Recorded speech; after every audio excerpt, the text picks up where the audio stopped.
Hello and welcome दोस्तों। Fast bowling allrounder team India के लिए हमेशा से खोज रही है और कपिल देव के बाद से लेके अब तक टीम इंडिया ने बहुत सारे ऑलराउंडर ट्राई किए, लेकिन कोई भी ऐसा फास्ट बॉलिंग ऑलराउंडर नहीं आया जो उस जगह को भर पाता। एक जनरल परसेप्शन माना जाता है कि इंडियन क्रिकेट में फास्ट बॉलिंग ऑलराउंडर नहीं है, ना नीचे से आपको आते हुए दिखाई देते हैं। लेकिन अगर आप एक्चुअल में देखेंगे तो इंडियन डोमेस्टिक क्रिकेट में दर्जनों फास्ट बॉलिंग ऑलराउंडर हैं। गलती सिर्फ हम एक करते हैं कि या तो हम उनकी ग्रूमिंग बेहतर नहीं करते या हम उनको मौके उतने ज्यादा नहीं देते। क्योंकि हाल फिलहाल में आपने कुछ खिलाड़ियों के साथ देखा था जो टॉप लेवल पर आए, खेले, लेकिन उनको उतने मौके नहीं दिए गए जितने कुछ और खिलाड़ियों को दिए जाते हैं। मैं बात कर रहा हूं वेंकटेश अय्यर और शिवम दुबे की। लेकिन इसके अलावा भी आप देखेंगे सो दर्जन भर fast bowling allrounder Indian domestic cricket में मौजूद हैं। उनकी बात आज हम इस वीडियो में करेंगे और 10 फास्ट बॉलिंग ऑलराउंडर मैं आपको इस वीडियो में बताऊंगा जिनमें पोटेंशियल है, एबिलिटी है और अभी बहुत यंग है। सो आने वाले टाइम में अगर उन पर काम किया जाए, उनको ग्रूम किया जाए, उनको फास्ट ट्रैक किया जाए तो इंडिया को एक बेहतर फास्ट बॉलिंग ऑलराउंडर मिल सकता है। जिसमें मैंने 10वें नंबर पर पिक किया है सनी सिंधु को। 19 साल का ये लड़का टीएनपीएल में 2 सीजन खेल चुका है और इनके पास वो काबिलियत है जो जेन्युइन ऑलराउंडर की बात आप करते हैं। क्योंकि एक तरफ टीम के लिए नई गेंद इस्तेमाल करते हैं, पहले या दूसरे फास्ट बॉलर की कैटेगरी में रहते हैं, दूसरी तरफ टॉप 3 में बल्लेबाजी करते हैं। और इस बार टीएनपीएल में जो इनका परफॉर्मेंस रहा था, बहुत ही जबरदस्त परफॉर्मेंस इनसे देखने को मिली। 7 मैचेस इन्होंने टोटल खेले, 182 रन बनाए, 250 इनके बल्ले से निकले, 136 का स्ट्राइक रेट था, साथ में 10 विकेट लिए, 19 की एवरेज थी। सो ओवरऑल इनकी गेंदबाजी के पॉइंट ऑफ व्यू से देखें सो गेंदबाजों में टॉप 2 गेंदबाजों में, बल्लेबाजों में टॉप 3 बल्लेबाजों में बल्लेबाजी कर रहे हैं। तो यह दिखाता है कि इनके पास काबिलियत है और उन्होंने कुछ अच्छी पारियां अपनी टीम के लिए इस बार खेली थी। उसके बाद 9वें नंबर पर बात करें तो सोनू यादव। प्राइमरीली ये भी एक गेंदबाज हैं, लेकिन इनकी बल्लेबाजी में कुछ खास चीजें हैं कि जैसे पावरफुल बैटिंग की अगर आप बात करें और टी20 क्रिकेट के पॉइंट ऑफ व्यू से प्योरली आप देखें सो इनके पास वो एबिलिटी है जो बड़े बड़े शॉट्स आकर के लास्ट में लगा सकते हैं। जैसे इस वक्त अगर आप देखें इंडियन टीम स्ट्रगल कर रही है कि आपके पास डाउन द ऑर्डर जो गेंदबाज हैं वो बिल्कुल बल्लेबाजी नहीं करते। उस पॉइंट ऑफ व्यू से सोनू यादव ठीक ठाक बल्लेबाजी कर सकते हैं, साथ में गेंदबाजी ज्यादा करते हैं। इस बार उन्होंने भी टीएनपीएल में 11 विकेट अपने नाम किए थे। उसके बाद 8वें नंबर पर मैंने जिस खिलाड़ी को पिक किया है उसका नाम है अर्शिन कुलकर्णी। और एमसीएल के एक ही मैच में इन्होंने जो धमाका किया था वो बिल्कुल काबिले तारीफ था। एक मैच में पहले 117 रन की पारी खेली, उसके बाद जब गेंदबाजी आई तो 4 विकेट लिए और आखिरी ओवर में जब 5 रन डिफेंड करने थे सो वो 5 रन भी इन्होंने डिफेंड करके दिखाए। बहुत यंग खिलाड़ी हैं, ये भी अभी अर्ली 20s वाले खिलाड़ी हैं और जबरदस्त परफॉर्मेंस इनसे देखने को मिली है। सो ये इस तरह की परफॉर्मेंसेस, ऑलराउंड परफॉर्मेंसेस आपको डोमेस्टिक क्रिकेट में अगर देखने को मिल रही हैं तो इस तरह के खिलाड़ियों पर काम करने की जरूरत है। इनकी बल्लेबाजी की अगर मैं बात करूं तो जब रोहित शर्मा को पहली बार डेक्कन चार्जर के लिए वो छक्के लगाते हुए देखा था और बड़ी खास चीज थी कि जनरली क्या होता है कि गुड लेंथ और आगे की लेंथ को बल्लेबाज पिक करके सामने छक्के मारते हैं, but just short of good length गेंद जो होती है उसको आपको लॉन्ग ऑन मारना, मिड विकेट मारना थोड़ा सा मुश्किल होता है। जनरली आप स्क्वायर ऑफ द विकेट जाते हैं उसको हिट करने के लिए। ये जो एबिलिटी थी रोहित शर्मा ने उस वक्त पहली बार दिखाई थी कि उस लेंथ की गेंदों को सामने डाउन द ग्राउंड वो छक्के मार सकते थे। इन्होंने जो 117 रन की पारी खेली थी तो कुछ झलकें उसमें थी, स्पिनर्स को भी खिंची हुई गेंद पर सामने छक्का मारना और सेम विद फास्ट बॉलर, उस तरह की एबिलिटी इन्होंने बैटिंग में दिखाई है। गेंदबाजी में शायद जरूर इनको थोड़ा सा मेहनत करने की जरूरत पड़ेगी, लेकिन प्रोस्पेक्ट के पॉइंट ऑफ व्यू से बहुत ही बेहतरीन प्लेयर आप इनको कह सकते हैं।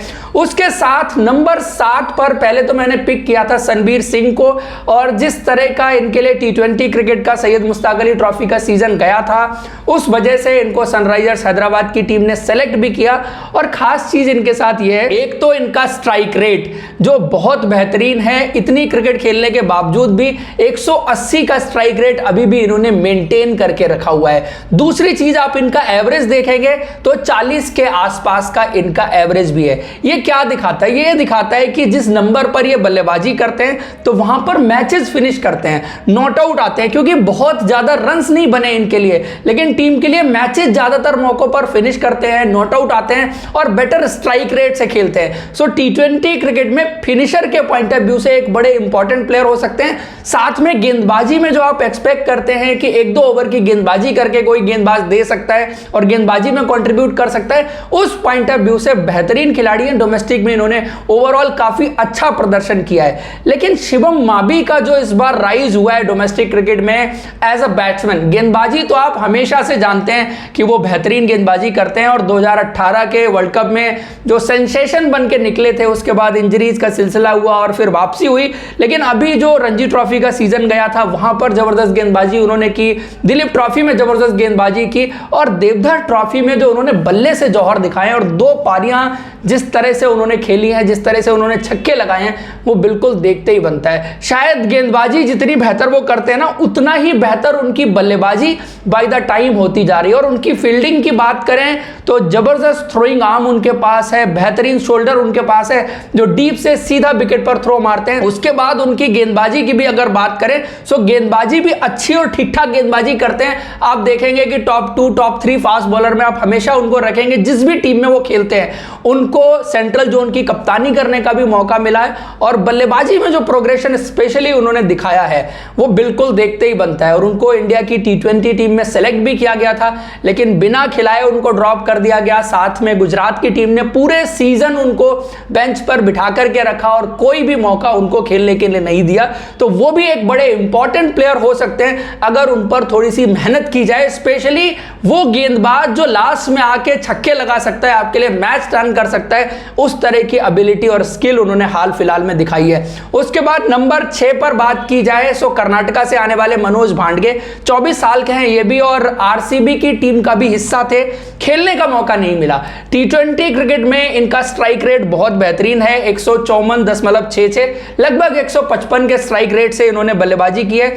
और विजय हजारे ट्रॉफी के नॉकआउट में जो इन्होंने कुछ पारियां खेली थी पिछले सीजन, वो इनकी मैच्योरिटी के लेवल को भी दिखाती है। कर्नाटका की टीम को जो आगे लेके गए थे, इनकी वो क्रंच मूवमेंट्स पर पारियां, जब टीम फंसी हुई है और थोड़े से रन बचे हुए हैं, विकेट सारे गिर चुके हैं, तो रिस्पॉन्सिबिलिटी के साथ टीम को जो लाइन क्रॉस कराई थी वो इनके बल्लेबाजी के टेम्परामेंट को दिखाता है। टी20 क्रिकेट का स्ट्राइक रेट इनकी हिटिंग एबिलिटी को दिखाता है। साथ में गेंदबाजी से भी इन्होंने बराबर से कंट्रीब्यूट करके दिखाया था जब ये विजय हजारे ट्रॉफी में खेल रहे थे।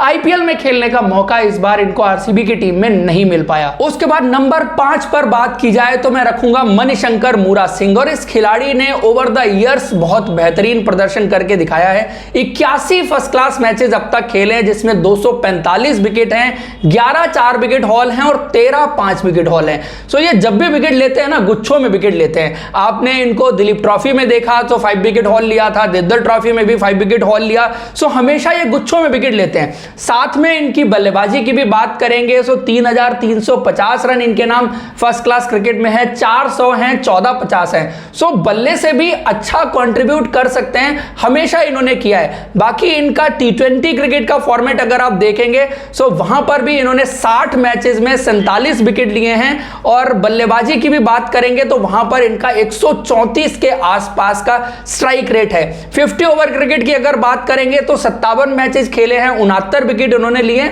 और वहां पर भी इनकी बल्लेबाजी और गेंदबाजी में आपको कुछ खास चीजें देखने को मिलेंगे। स्पेशली गेंदबाजी में 4 विकेट हॉल इन्होंने लिया और 5 विकेट हॉल यहां पर भी उन्होंने 2 बार लिया था। अब इसमें एक बार और ऐड कर दीजिए जो उन्होंने अभी देवधर ट्रॉफी में लिया है। सो टोटल 3 बार उन्होंने 5 विकेट हॉल भी ले रखा है। और बल्ले से भी ओवरऑल अच्छा कंट्रीब्यूशन उनसे जब भी मौका आता है वो देखने को मिलता है। बहुत वक्त से खेल रहे हैं, परफॉर्मेंस भी रही है, इंडिया ए के लिए सेलेक्ट भी किया गया था, लेकिन अब तक ऊपर के लेवल पर इनको उस तरह से मौका नहीं मिल पाया है। उसके बाद नंबर 4 पर बात करें तो नंबर 4 पर हर्षित राणा, 21 साल का युवा खिलाड़ी और पहले फर्स्ट क्लास सीजन में जो इसने झलकियां दिखाई थी, आईपीएल में जो इंप्रेसिव गेंदबाजी की थी, विकेट्स में उतना ज्यादा आपको देखने को नहीं मिलेगा। और एक चीज और है इनके बारे में, रेड बॉल क्रिकेट में अभी भी ये बेहतर गेंदबाज हैं।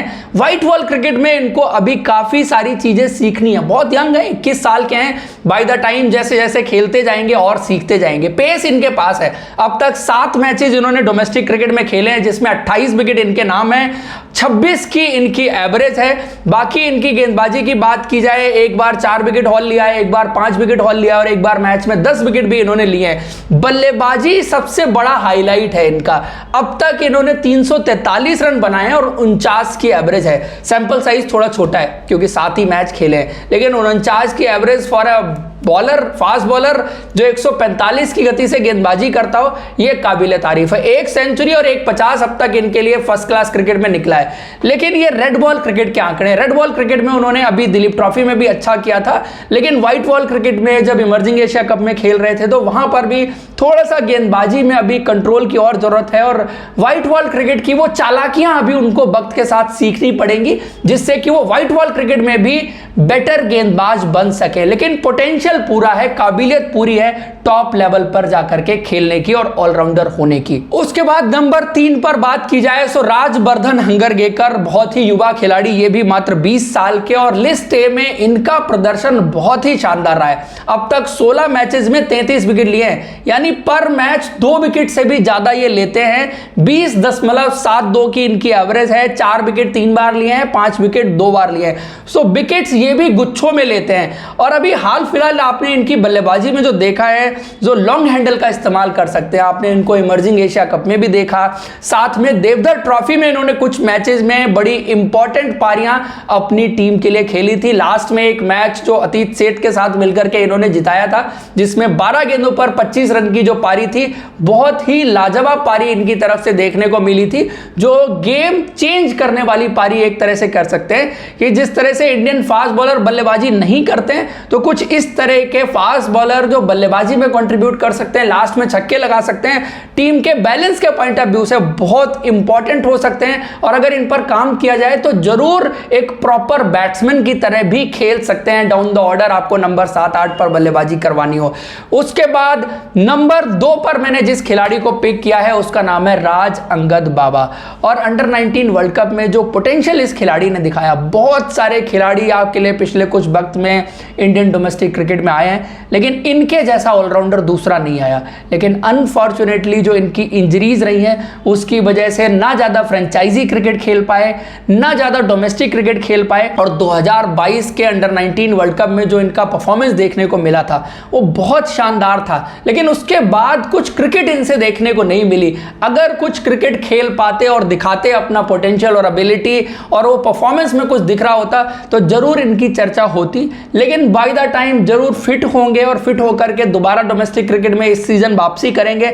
सो ये वाला season in terms of performance कैसा जाएगा, क्योंकि इनके पास वो काबिलियत है जो आप 140 से ऊपर की गति से गेंदबाजी कर सकते हैं, साथ में बल्लेबाजी आप इनको टॉप 5 में करवा सकते हैं, और एक जो जेन्युइन ऑलराउंडर वाली बात आप करते हैं वो इनमें। बाकियों में आपको जो ऑलराउंडर अब तक हमने बात की है, जिन पे आप काम कर सकते हैं, आप गेंदबाज हैं, सो उनकी बल्लेबाजी इंप्रूव करके एक टीम के बैलेंस के पॉइंट ऑफ व्यू से प्लेयर बना सकते हैं, बट जेन्युइन ऑलराउंडर वाली बात तो राज अंगद बाबा में है। उसके बाद इस वक्त डोमेस्टिक क्रिकेट में जिस खिलाड़ी की चर्चा हर तरफ है और जिसने क्रिकेट के हर फॉर्मेट में अपने आप को अब तक प्रूव किया है पिछले 1 से 1.5 साल में, और बल्लेबाजी जिस तरह से इमर्ज होकर निकली है, वो काबिले तारीफ है। और मैं बात कर रहा हूं अतीत सेठ की। गेंदबाज तो हमेशा से बेहतरीन थे, अंडर 19 वर्ल्ड कप से लेके अब तक अगर आप देखेंगे हर सीजन उन्होंने बेहतरीन गेंदबाजी की। बल्लेबाजी की चर्चा उतनी ज्यादा नहीं रही थी। इस बार रणजी ट्रॉफी में एक 140 रन की पारी खेली, कुछ और पारियां भी इनकी तरफ से देखने को मिली थी,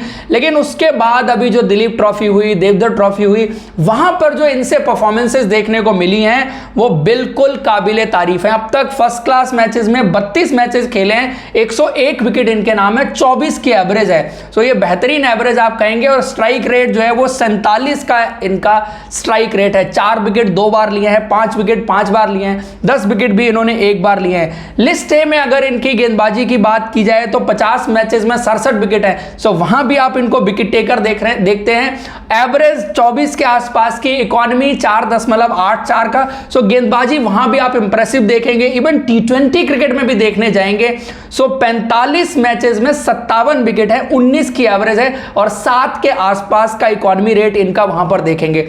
बल्लेबाजी में टेस्ट क्रिकेट में यानी 4 डे 5 डे क्रिकेट में 32 मैचेस में 1268 रन है, 34 की एवरेज है, 300 अब तक इन्होंने बनाया, 750 इनके बल्ले से निकले हैं। सो जबरदस्त परफॉर्मेंस इनसे बल्ले से भी देखने को मिली है, गेंद से भी देखने को मिली है।